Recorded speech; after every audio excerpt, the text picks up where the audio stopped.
하시겠습니다. 예수님의 평안이 함께 하십니다.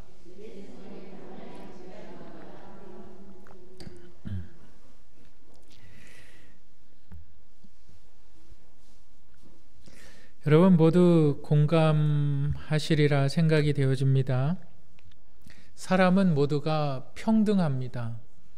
남자나 여자나 어린아이나 노년이나 장애인이나 누구라도 사람은 다 평등합니다. 다 평등하다는 사실을 우리는 알고 있고 우리는 또한 그것이 사실임을 우리는 받아들이고 있습니다. 세계 인권 선언문 제1조에 보면 모든 사람은 태어날 때부터 자유롭고 존엄하며 평등하다. 모든 사람은 가난한 자나 부유한 자나 어린 자나 노년이나 여러분 모든 사람은 다 평등하다라고 말하고 있습니다. 여러분 그런데 정말 사람들이 평등할까요? 남자와 여자가 평등하다고 생각하십니까? 평등하다고 생각하시는 분 한번 손 들어보세요. 남자와 여자가 평등하다. 한 분도 안 계시는 것 같은데 나는 남자와 여자가 평등하지 않다라고 생각하시는 분 한번 손 들어보세요. 네, 손 안 든 분들은 어떤 분들입니까? 특별히 한국 사회에서는 남자와 여자가 평등하지 않습니다. 여러분 그런데 성경은 뭐라 그럴까요?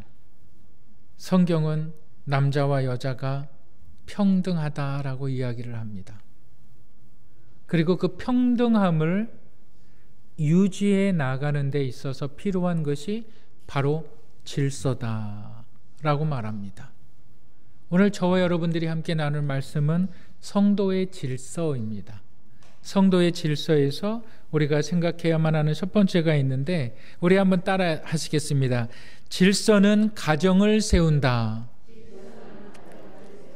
네, 우리 함께 본문 골로새서 3장 18절 19절 한번 읽어보도록 하겠습니다. 우리 다 같이 읽겠습니다. 시작.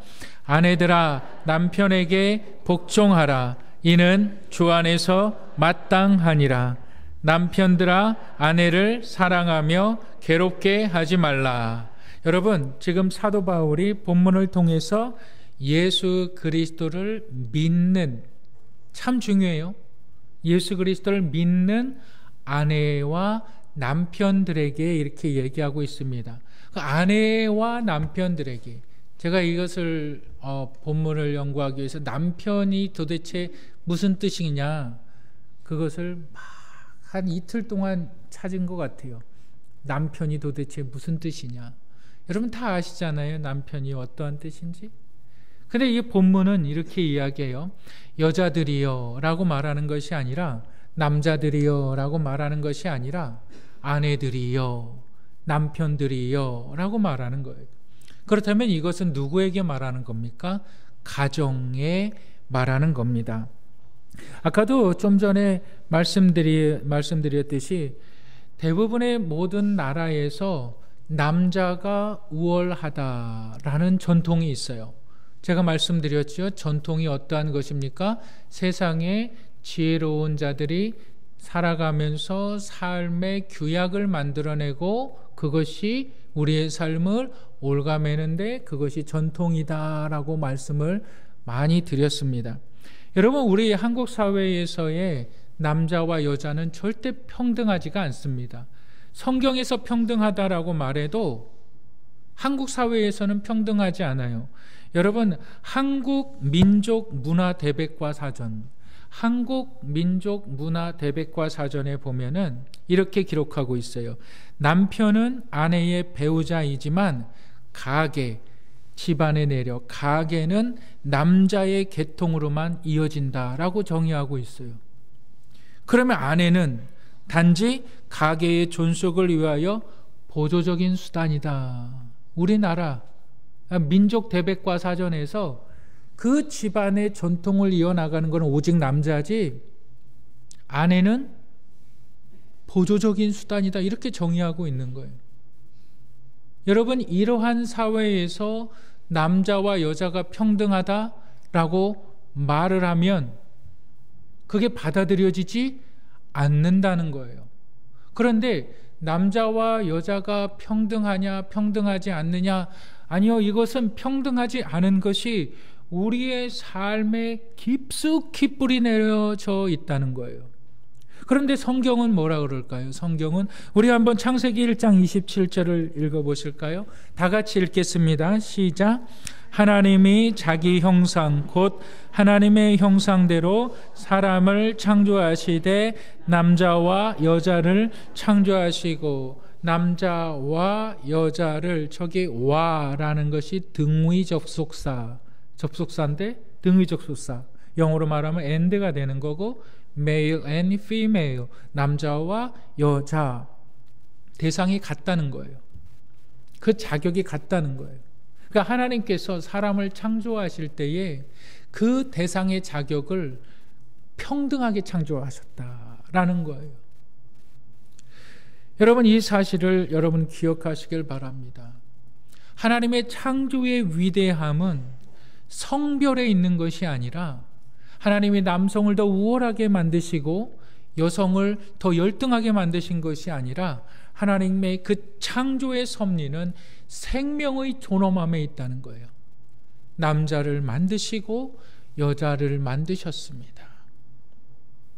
여러분, 물론 남자의 갈비뼈를 취해서 여자를 만들었다라고 말하는 것은, 그것은 여러분 이 존엄성이 다르다라고 말하는 것이 아닙니다. 함께하는 원리가 거기에 있는 겁니다. 그래서 성경은 사람이라는 말을 쓴데, 사람이라는 말을 이렇게 얘기합니다. 남자와 여자를 합하여서 사람이라는 말을 쓰게 되는 거죠.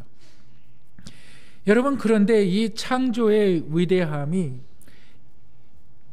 남자와 여자의 평등함에서 나타나는데, 전통이 그 성경을 위배시키는 거예요. 그러면서 어떻게 말을 합니까? 남자는 여자보다 우월하다, 여자는 남자보다 열등하다. 그런 생각 속에서 본문 18절을 아내들이여 남자에게, 남편에게 복종하라 라고 생각을 한다면 당연히 그래야지라는 결과를 우리가 만들어냅니다. 절대 그렇지 않습니다. 여러분, 본문에서 아내들이여 남편에게 복종하라 라는 말은, 남편에게 남편이 더 우월하니까 내가 남편의 명을 따라라, 이렇게 말하는 것이 아니라, 아내들이여, 복종이라는 단어는 스스로 자신을 낮추어 남편 아래 있기를 결정하는 단어입니다. 남편이 나와 다른 월등한 존재이기 때문에 내가 복종하는 것이 아니라, 내 스스로 결정을 해서 내 위치를 남편 아래에 둔다라는 것이 복종의 뜻입니다. 그렇기 때문에 이것은 가정을 세우는 아주 중요한 원리가 나타나는 겁니다. 그리고 사도 바울은 이렇게 이야기합니다. 이것이 주 안에서 마땅하니라. 여러분, 마땅하니라. 이것이 주 안에서 반드시 해야 될 믿는 자들의 모습이다. 믿는 자들의 가정의 모습이다. 그러니까 이것을 통해서 여자들이, 아내들이 남편에게 복종함으로 인해서 그리스도를 알게 된다라는 거예요. 내가 남편에게 복종하는 것과 그리스도와 어떠한 관계가 있냐? 여러분, 예수님이 어떠한 분이십니까? 우리는 이미 복음을 다 알고 있어요. 복음을 수없이 많이 들어서 알고 있습니다. 복음은 예수 그리스도이십니다. 예수 그리스도의 낮아지심이십니다. 예수 그리스도 하나님께서 인간의 몸을 입고 이 땅에 오셔서 그 높고 높으신 분이 자신이 인간이 되어서 인간들을 위하여서 그 생명을 내어주시고 인간의 모든 죄악을 덮으셨습니다. 여러분, 그것을 우리는 십자가 사건이라고 말하고 그것을 부활의 사건이라고 말합니다. 이 복음은 이해되어지는 것이 아닙니다. 우리의 삶을 통해서 이 복음의 능력이 나타나야 되는데 어떻게 나타납니까? 아내들을 통해서 나타나는 거예요. 남편에게 복종함으로 아내들을 통해서 나타나는 거예요. 남편에게 내 스스로 낮아짐으로, 남편이 나보다 능력이 있어서, 남편이 나보다 힘이 세서 내가 남편의 눈치를 보면서 낮아지는 것이 아니라 내 위치를 내 스스로 남편 아래 두겠다. 그 낮아짐의 원리를 그리스도의 복음과 연관하고 있는 거예요. 여러분들, 이런 분들이 계실 수 있습니다. 남편이 남편 같아야 내가 낮아지지, 복종하지. 돈도 잘 못 벌어온다고 말할 수도 있습니다. 사고만 친다고 말할 수도 있습니다. 여러분, 예수 그리스도께서 힘이 없으셔서 로마 군인들에게 잡히셨습니까? 여러분, 예수 그리스도께서 능력이 없으셔서 십자가에 죽으셨습니까? 그분은 창조주이시고 골로새서 1장 17절은 만물을 그 발 아래에 두고 만물을 운행하시는 분이 예수 그리스도라고 말하십니다. 그것을 너의 삶에 느끼는 것이 남편에게 복종하는 거다라는 거예요. 남편이 잘난 것이 없어요. 남편이 아무런 것도 해준 것이 없어요. 그런데 성경은 복종하라, 그것이 복음으로 마땅하다, 그것이 복음이다 라고 말하는 거예요. 여러분, 이것이 가정의 질서입니다. 질서가 없으면 혼란이 생깁니다. 우왕좌왕합니다. 별거 아닌 것들이 막 문제가 생기기 시작해요. 질서가 무너져 있는 거예요. 여러분, 저희 집은, 저희 가정은 식구가 4식구입니다. 밥을 아내가 차려서 밥을 먹을 때도 제가 밥을 숟가락을 들어야 다른 가족이 구성원도 밥을 먹습니다. 제 아이들은, 제 딸이나 제 아들은 저한테 말을 잘 안 해요. 근데 자기 엄마한테는 막 별의별 말들을 다 합니다. 가끔 제 아들이 저한테 와서 묻는 말이 있어요. 말할 때가 있어요. 엄마 어딨냐 이거예요. 엄마 어딨냐. 그런데요, 모든 중요한 일들, 모든 중요한 일들의 결정은 다 제가 합니다. 여러분, 제 아내가 그렇게 하게 만들어요. 그거는 아빠가 결정할 거야. 그거는 아빠가 결정하는 일이야. 그렇게 만들어버려요. 제가 아내보다 잘난 게 없어요. 저는 사람들로부터 그런 말도 종종 들어요. 호구다, 그런 말도 종종 들어요. 제가 아내보다 잘났기 때문에, 지혜가 많기 때문에 저에게 결정권이 있는 것이 아닙니다. 그게 질서이기 때문에 그렇습니다.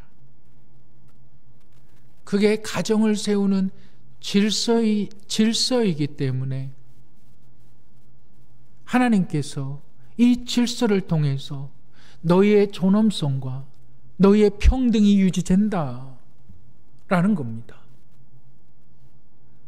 어린아이서부터 노년에 이르기까지 모든 사람은 평등합니다. 그 평등함이 질서를 통해서 유지되어질 수가 있고 가정이 세워질 수가 있는데, 가정을 세우는 원리는 남편이 아니라 아내입니다. 아내가 남편에게 복종해야 하는 것입니다. 남편이 나보다 잘났기 때문에 내가 남편의 권세 아래에 무릎 꿇는다는 소리가 절대 아닙니다. 아내 스스로 하나님의 은혜 가운데 내 자신을 남편 아래에 두기로 스스로 결정한다는 겁니다. 그랬을 때 남편은 아내를 향하여서 어떻게 합니까?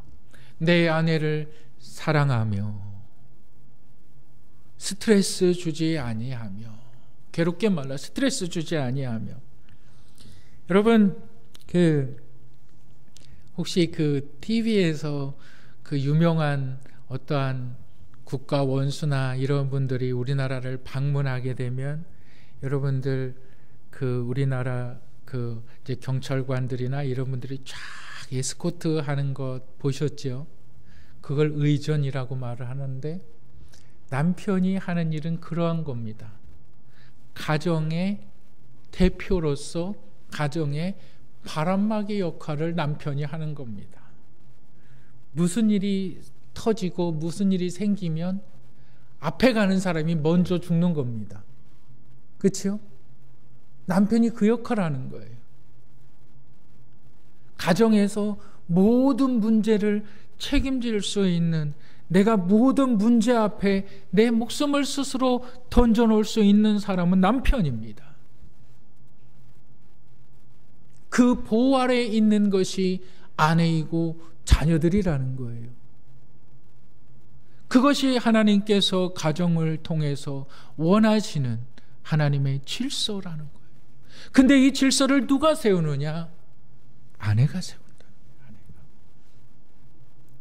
여러분, 이것이 성도의 질서입니다. 이 질서를 통해서 여러분들 가정이 세워진다는 사실을 믿으시기를 바랍니다. 우리 본문 3장 20절 한번 읽어보실까요? 본문 3장 20절 다 같이 읽겠습니다. 시작. 모든 일에 부모에게 순종하라. 이는 주 안에서 기쁘게 하는 것이니라.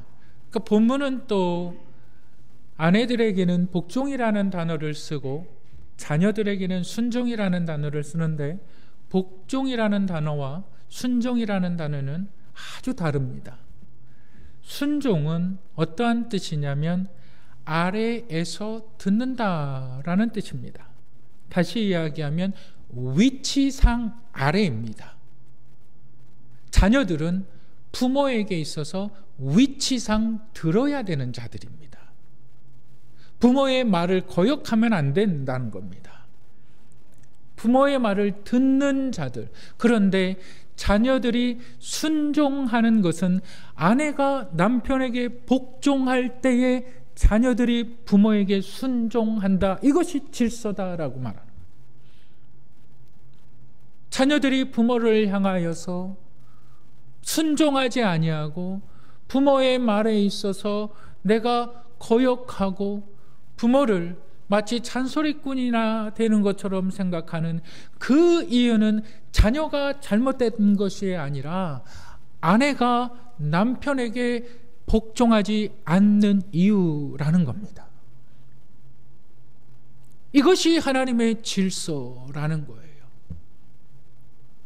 내가 도대체 남편을 복종해야 할 만한 사람을 복종하지, 내가 어떻게 남편에게 복종할 수 있어?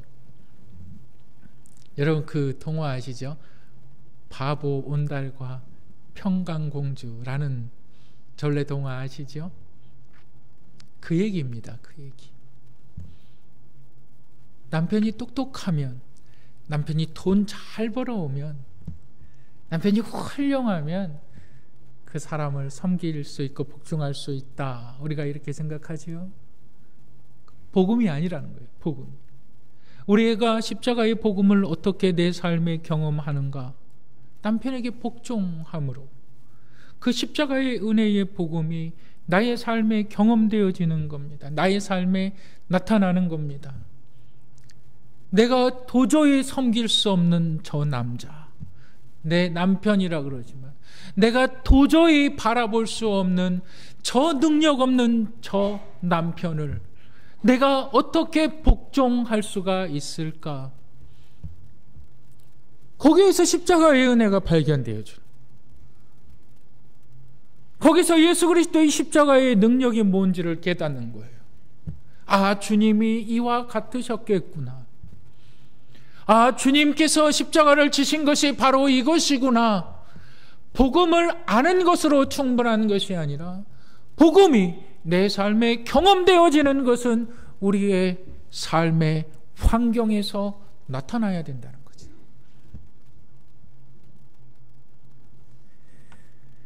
여러분, 성도의 질서는 가정을 세웁니다.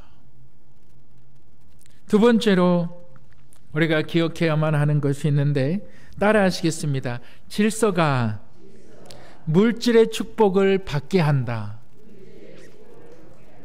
네, 우리 본문 골로새서 3장 22절과 23절 다 같이 한번 읽어보겠습니다. 시작.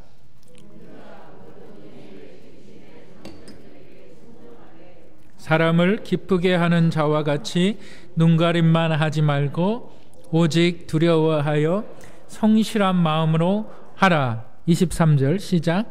무슨 일을 하든지 마음을 다하여 주께 하듯 하고 사람에게 하듯 하지 말라. 종들아, 이렇게 22절이 시작이 되는데 어떤 사람이 필요에 의해서 내가 대가를 지불하고 사람을 샀을 때 우리는 종들이라는 표현을 하는데 여기서 쓰여진 종들이라는 것은 의사들뿐만이 아니라 전문 직업인, 다시 이야기하면 자기의 노동력을 팔아서 생계를 유지하는 대부분의 모든 사람들을 이야기합니다. 종들아, 너희는 상전에게 순종해라. 자녀들아, 부모에게 순종하라 라는 똑같은 단어가 쓰여졌는데 그것은 뭐냐면 위치적으로 아래에 있는 것을 너가 기억해라 이겁니다. 위치적으로 너희는 상전의 말을 들어야 된다. 여러분, 모든 공동체에는 상하 조직이 있습니다. 높은 사람이 있고 낮은 사람이 있고 이것이 공동체의 질서입니다.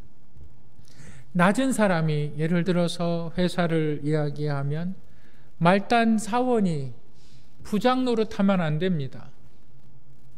말단 사원이 과장 노릇하고 그러면 안 됩니다. 상무가 전무가 사장 노릇하면 안 됩니다. 혼란이 생깁니다. 혼란이 야기됩니다. 여러분, 대표는 책임지는 사람들입니다. 여러분, 말단 직원이나 부장이나 여러분 상무나 그런 사람들은 책임지는 사람들이 아니에요. 모든 회사의 책임은 그 대표가 지는 거예요. 교회도 마찬가지입니다. 교회를 대표하는 사람은 교회를 책임지는 사람이에요. 그런데 공동체 안에는 이것이 수직 관계가 있다는 거예요. 위치상으로 상하의 관계가 있는 겁니다. 이 공동체에는 목사는, 담임 목사는 성도들을 영적으로 양육하며 하나님의 말씀을 증거하며 그들을 먹이며 그들을 성장시킬 책임이 그에게 있는 겁니다. 어떤 분이 내가 교회에서 신앙생활을 오래 했다고, 내가 성도에 대해서 하나님의 말씀을 내가 막 가르치고 내가 막 기도해주고 내가 막 조언해주고 합니다. 그런 분들은 책임이 없어요. 그리고 무엇을 가지고 옵니까? 혼란만 가지고 와요. 지금 사도 바울이 골로새 교인들에게 말하는 것이 뭐냐면 가정의 질서가 있는 사람들이 교회 공동체를 질서 있게 만든다는 거예요. 그런데 그 질서가 어떤 질서냐? 마치 자녀들이 그 부모에게 순종하듯 상하의 질서, 아래에서 듣는다, 위치적인 질서를 만들어 낸다는 겁니다. 그래서 그 공동체를 통해서 하나님은 하나님의 사람들을 축복하는데 그 공동체를 통해서 하나님의 사람들을 더욱더 키워내는데 그 하나님의 축복이 뭐냐? 바로 3장 24절이에요. 우리 3장 24절을 한번 읽어보실까요? 3장 24절 다 같이 읽겠습니다. 시작.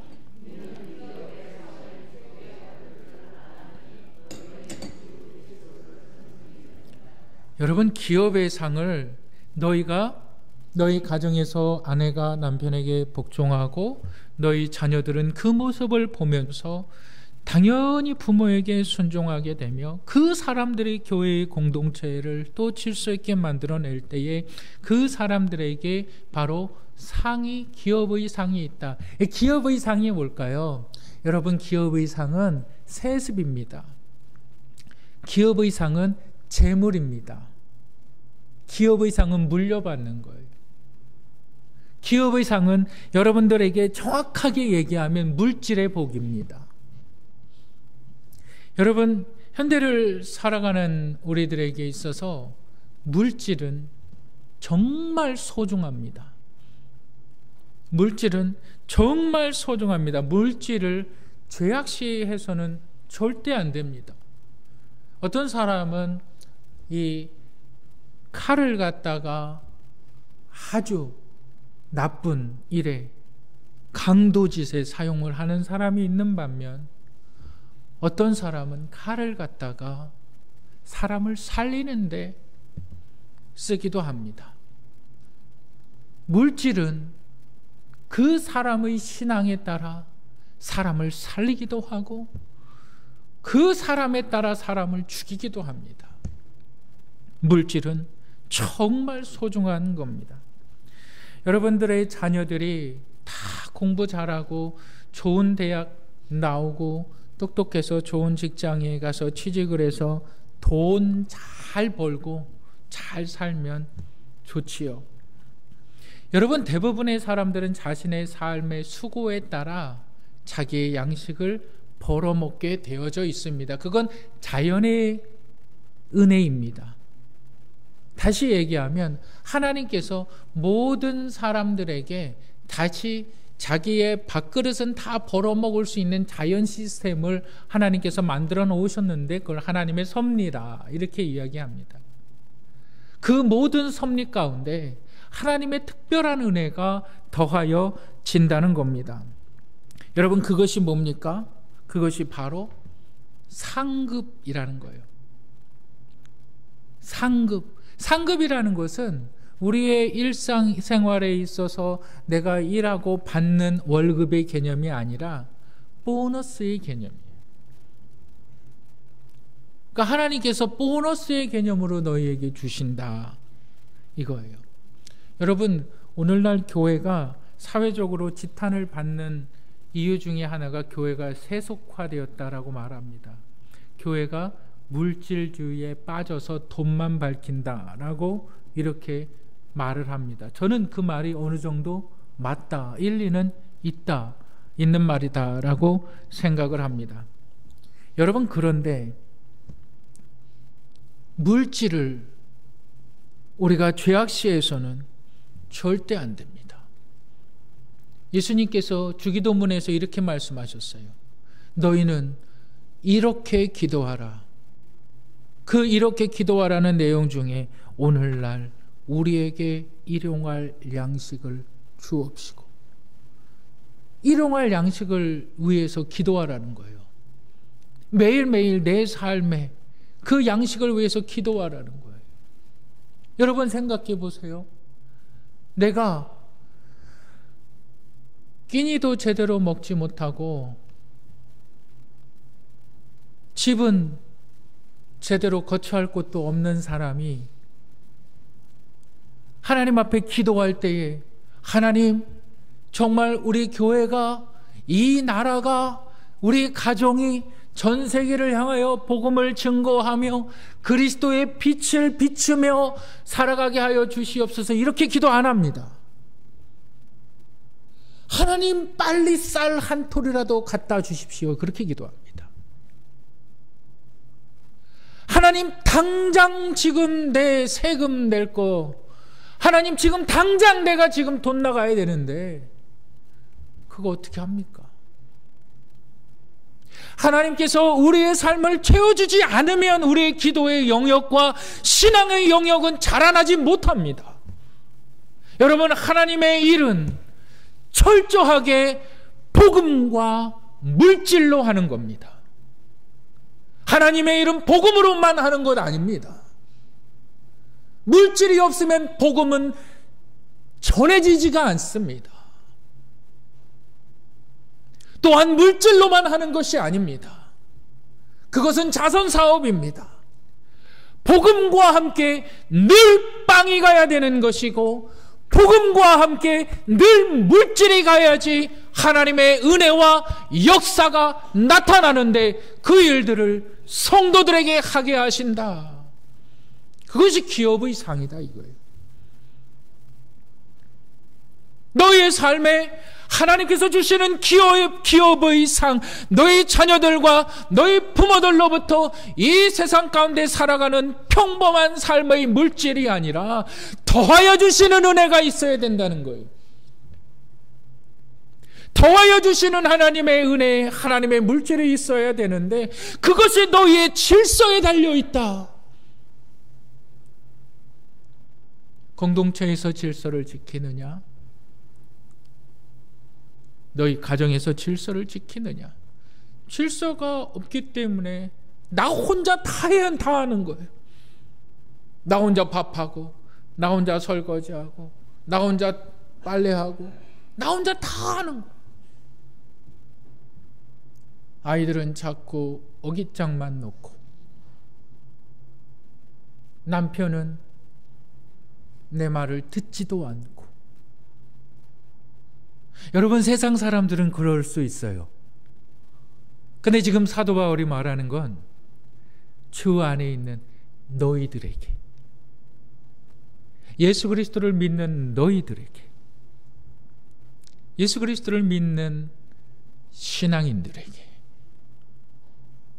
말하고 있는 겁니다. 여러분들 가정 안에 질서가 있습니까? 우리 교회 공동체 안에 질서가 있습니까? 이 질서를 통해서 하나님의 은혜가 차고 넘치는 것을 경험하시길 바랍니다. 예수 믿으면 우리가 지옥 가지 않고 영원한 생명을 얻어서 우리가 하늘나라 간다. 여러분, 그건 분명한 사실이고 맞는 겁니다. 그런데 그거는 우리의 영원한 삶의 도착점이고, 우리의 삶에는 당장 쌀이 필요하고, 우리의 삶에는 당장 물질이 필요한 것이 사실입니다. 그것을 가볍게 여기지 마시길 바랍니다. 여러분, 그것을 무시하지 마시길 바랍니다. 아니, 여러분들을 기도할 때 보세요. 아니, 여러분들 기도할 때 여러분 이 나라의 코로나를 위해서 기도를 더 많이 하십니까? 아니면은 정말 나의 삶에 있어서 당장 필요한 물질을 위해서 기도하십니까? 당장 필요한 물질을 위해서, 당장 피곤한 내 몸을 위해서, 당장 아픈 내 몸을 위해서 기도하는 겁니다. 그리고 나서 이 코로나의 문제도 기도할 수가 있는 거고, 이 나라의 문제도 기도할 수가 있는 겁니다. 점점 영역이 넓어지는 겁니다. 하나님께서 여러분들을 먹이시는 사실로 만족하지 마시기를 바랍니다. 하나님께서 여러분들에게 더해주는 은혜가 있기를 주님의 이름으로 축복합니다. 이것을 붙들고 나아가시는 저와 여러분들이 되시기를 주님의 이름으로 축복합니다.